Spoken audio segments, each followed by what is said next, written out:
From Matthew chapter 7, verses 24 and 25. Therefore, anyone who hears these words of mine and puts them into practice is like a wise man who built his house on the rock. The rain came down, the streams rose, and the winds blew and beat against that house. Yet it did not fall, because it had its foundation on rock. It seems to me that the information that is pushed these days in terms of fitness is that, or how to achieve maximal health, is that there's some sort of secret out there.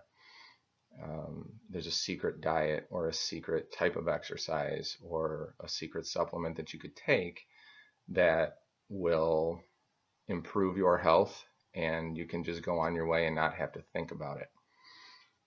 So the purpose of reading those verses was just to show that there is a secret in my mind, and that is to have a solid foundation.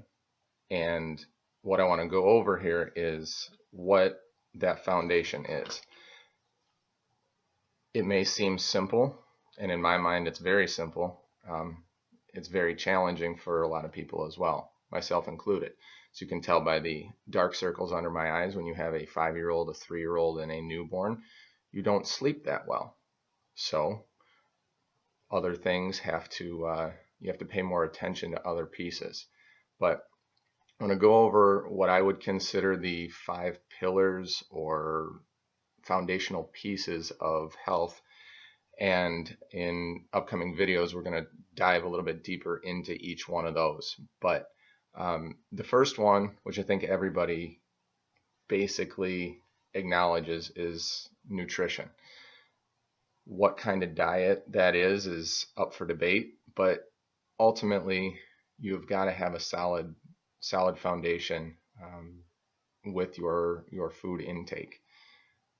The second, which again I think pretty much everybody acknowledges, is that there has to be some sort of exercise or movement practice.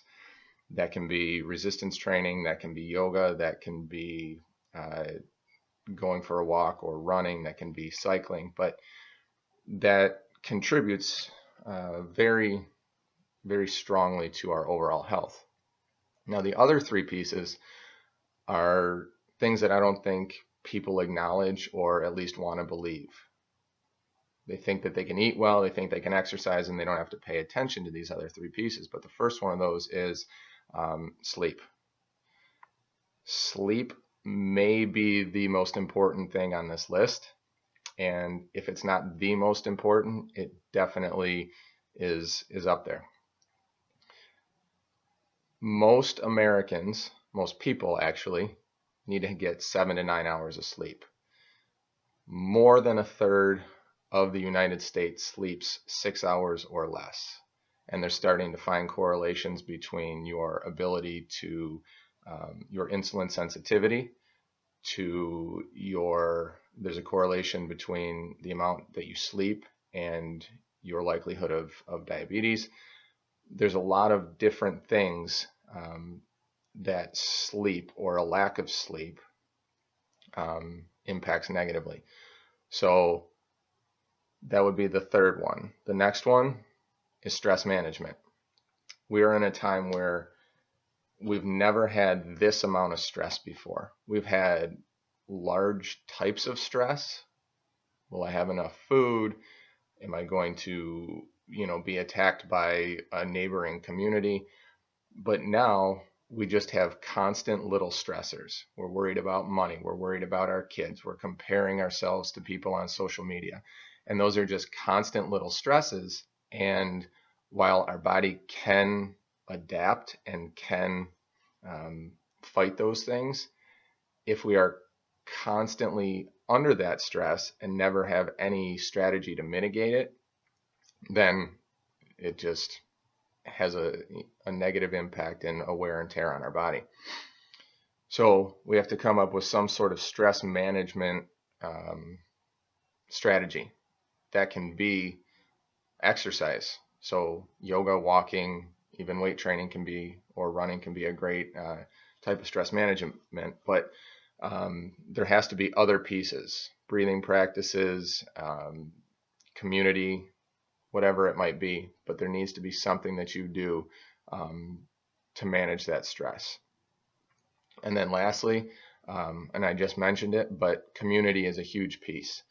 So whether that community is a group of friends, at the church, where you work out, your family, there needs to be some sort of support group that bring you pleasure.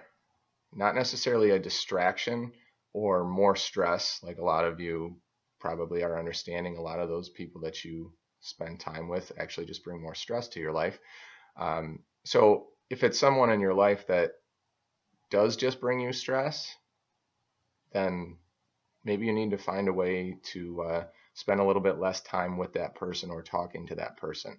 Now, if that's your spouse or your kids, then that's a whole nother story, and then we would need to dig further into that, and that's beyond my pay grade. But ultimately, you need to have a positive community. So as a recap, we want to have good nutrition. We want to exercise. You need to sleep. You need to manage your stress, and you need to have a good community. So as I said, we're going to dig deeper into each one of these in the upcoming videos, but if you have any questions before I get to those and you want to reach out, I'd be happy to talk about strategies to work on any of these. Have a great week, and hopefully I will see you at the gym.